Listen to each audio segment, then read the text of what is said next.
Ahoy, my friends, Ryder here, and welcome back to another Final Fantasy VII Ever Crisis video. Today, I'm going to be going into the new battle ranking event, and I'm going to be showing you guys a strategy for two different teams and two different ways that you can put together the battle effects in order to make the top 150 of the ranking. I still think that, like all things in this game, it's going to be competitive, so you're still going to have to min-max according to your team specifics, but that being said, you should be able to get the clear if you guys can build something close to what I have here for you today. Alright, so we're going to go into the event, the Ninja and the Eye, and I'm going to show you guys two fights. The first is going to be against Yuffie, and the second is going to be against the A-Rejector, of course. And so, without further ado, let's just get straight into it. Alright, so for the battle effects, we are going to be running 160 stage level. Everything is maximum here except for the HP, which is at 7,000 instead of 7,000 instead of 14,000, and the physical defense and magic defense is at 100%. So essentially you can just set the HP to 7,000, guys, and then this is the one you can play around with. So you can either turn this off, you can put it at 100%, 150%, or 200%. Now, my highest score for this has been on the 200% defense, right?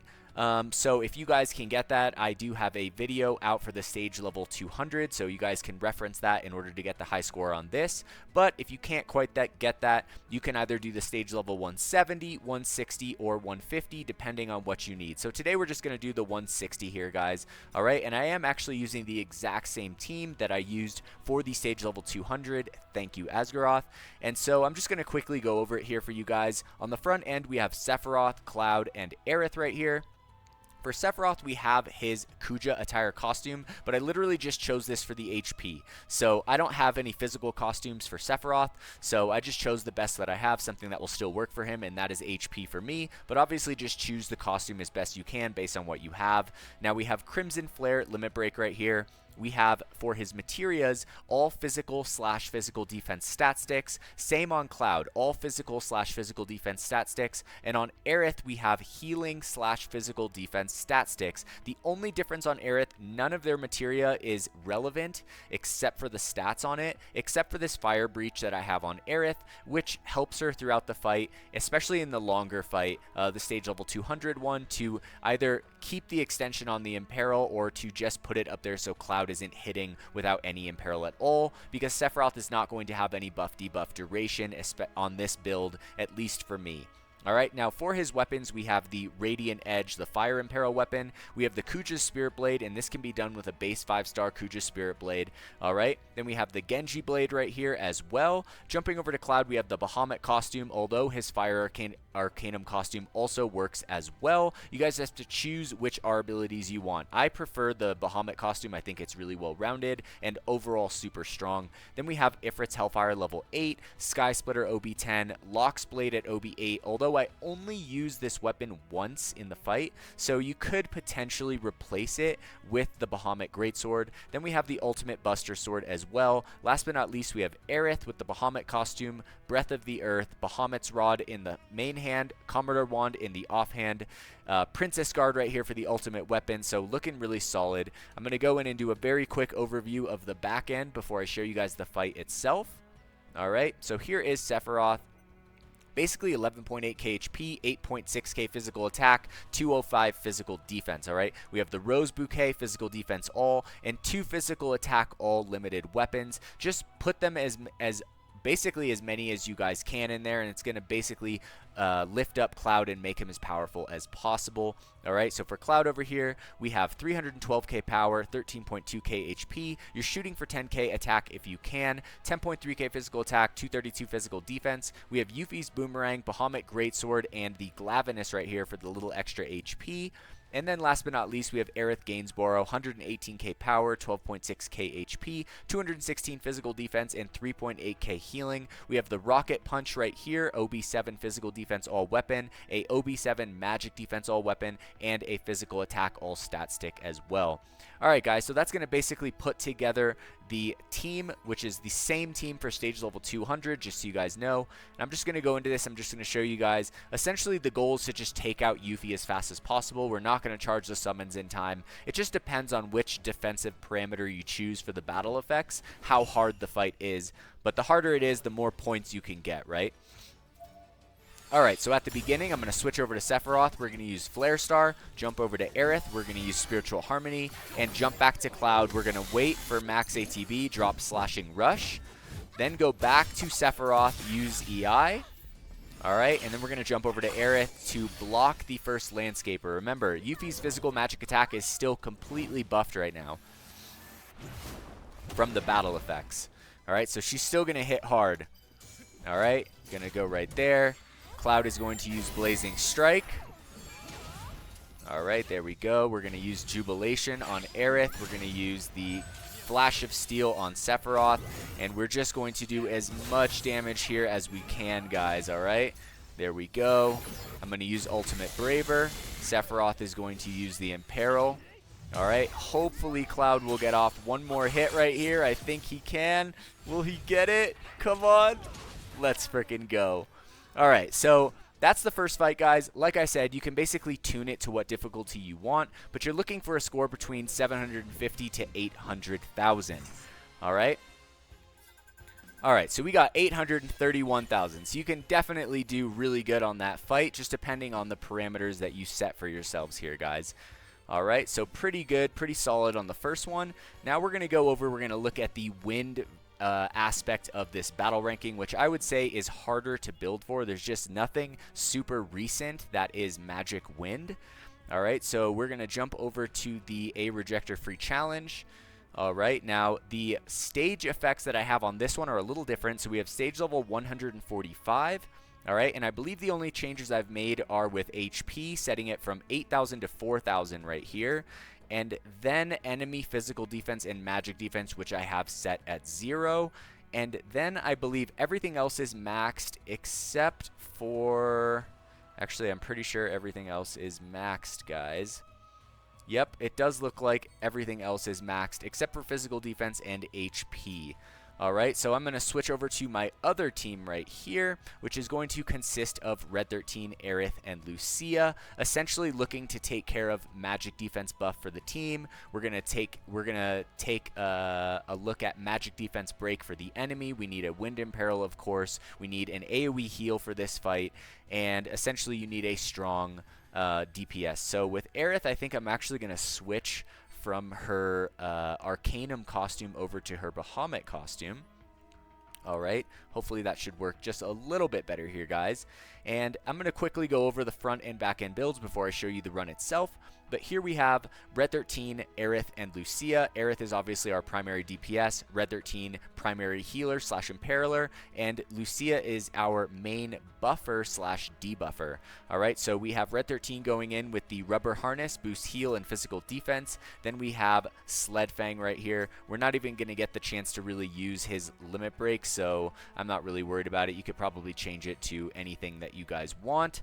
Alright, so I'll switch it over to Stardust Ray, even though I don't think that it's necessary. Alright, then we have Silver Collar in the main hand right here. I believe for his stat sticks, we are running magic defense / healing. And then we have the Pilot's Collar here in the offhand, which is going to increase magic defense for the team because the enemy can basically break you down to 5 tiers of magic defense break. So it's good to have something to fight back against that. Even though this fight isn't going to take too long, I could see this on the harder stage levels being pretty freaking brutal. Alright, so other than that, we have his ultimate leather collar right here. I don't think any of the materia are really necessary except for the Cure All in the 3rd slot and the Aurora here in the 2nd slot. We also have an Aurora over here on Lucia. I don't think that the sigils are going to be a thing. I don't think we're going to even make it that far. Now, jumping over to Aerith, we have the Bahamut costume right here, Breath of the Earth, Prism Rod OB10, Bahamut Rod OB7, Princess Guard right here, and then we just have magic attack magic attack up stat sticks right here for the materia. And then over on Lucia, I'm just running her black stealth costume for the magic defense right here. We have the cheering shots for the physical magic attack up for the party. Nightjar here at OB6 for the physical defense, magic defense break. Just keep in mind that this magic defense break will only work if Lucia has a buff on her. So, and that's what we're looking for, right? Then we have Mad Minute here in order to break the magic attack of the enemy itself. And then we have her ultimate weapon, which we are going to use during the fight to boost Aerith's magic attack stat so that she can start doing more damage. Now, to show you guys a quick review of the back end of these builds, here we have Red 13, 120k power, 9.4k HP, 5.6k magic attack. He's got 207 physical defense and 146 magic defense, along with 4.1k healing. For his sub-weapons, we have the Centipede here, heal and buff debuff duration. We have the White Dog here for the magic attack all allies, and we have the Bahamut Fangs here for also for the magic attack to all allies. Obviously, for these easier fights, you just want to stack as much damage as you can and kill the round as fast as possible. If you guys can't quite build it the same, just do the best you can, fibble with the battle effects, and you should be able to find something that does work for you. For Aerith here, we have 166k power, 15.7k HP, 8.3k magic attack, so shoot for 8k, and we have 159 physical defense, 145 magic defense, and 3.3k healing. As her sub-weapons are the Shinra Wyvern Blade magic attack ability potency. We also have the Electro Cannon for magic attack magic ability potency, and the Sun Umbrella here for magic attack boost magic ability potency. Now, last but not least, we have Lucia Lin here, 146k power, 18.3k HP, 5.8k magic attack, 171 physical defense, 192 magic defense, and then we have a buff debuff duration / HP sub-weapon on here so that her debuffs last longer, her buffs last longer. All right, and then 2 magic attack all stat sticks weapons as well. So just slot as many as you guys can, like I said before. So that being said, we're just going to get straight into this fight. This fight, we are going to start with like 90% of our HP gone. So you just have to handle the beginning as best you can. I'm going to heal with Aerith, and then I'm going to imperil with Red 13 just so that we can get off on the right foot, buff this guy down as quickly as possible, or debuff this guy down as quickly as possible and kill him. Alright, so here we go. Alright, so I'm just going to let this Doom kind of play through. Okay, and also we have a higher ATB cost on certain weapons that are physical. Alright, so Rolling Claw is not going to go until 6, I believe. There we go. Alright, so I'm going to heal from that first attack. Alright, and we are just going to start dropping Night Glints right here to get rid of that magic defense buff right there. Alright, I think one more. Alright, perfect. Now Lucia is going to put Boost Volley on Aerith. Alright, raise her magic attack. We're going to use Jubilation here. Alright, to get the extra ATB. And basically we're just trying to burn this guy to the ground as fast as possible here, guys. Alright, so here we go. Alright, looking good. Gonna jump over to Red 13, use his Regan, his ultimate weapon.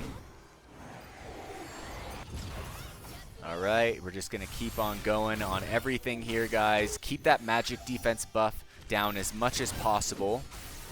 Alright, here we go. Gonna use Healing Howl. Alright, Night Glint, and it should be just one more attack from Aerith right here to take it out, hopefully. And let's go. Alright, so that's going to be the A-Rejector. This is definitely a harder fight for me. It's harder for me to hit the DPS thresholds in this fight, and I think that it would be basically impossible for me to hit stage level 200. But as you guys can see, you can shoot for a score between 750 and 800,000, which should get you into that top 150 range for the green plate. So that being said, that's going to be my guide for the top 150 ranking, guys. I wish you guys all the best out there, competing healthy with one another. And if you guys have any questions, like always, just drop a comment and I'm happy to answer it as best I can. That being said, if you guys enjoyed this video today, please don't forget to drop a like, subscribe to the channel for more Final Fantasy VII Ever Crisis content. I will catch you guys on the next one. Peace.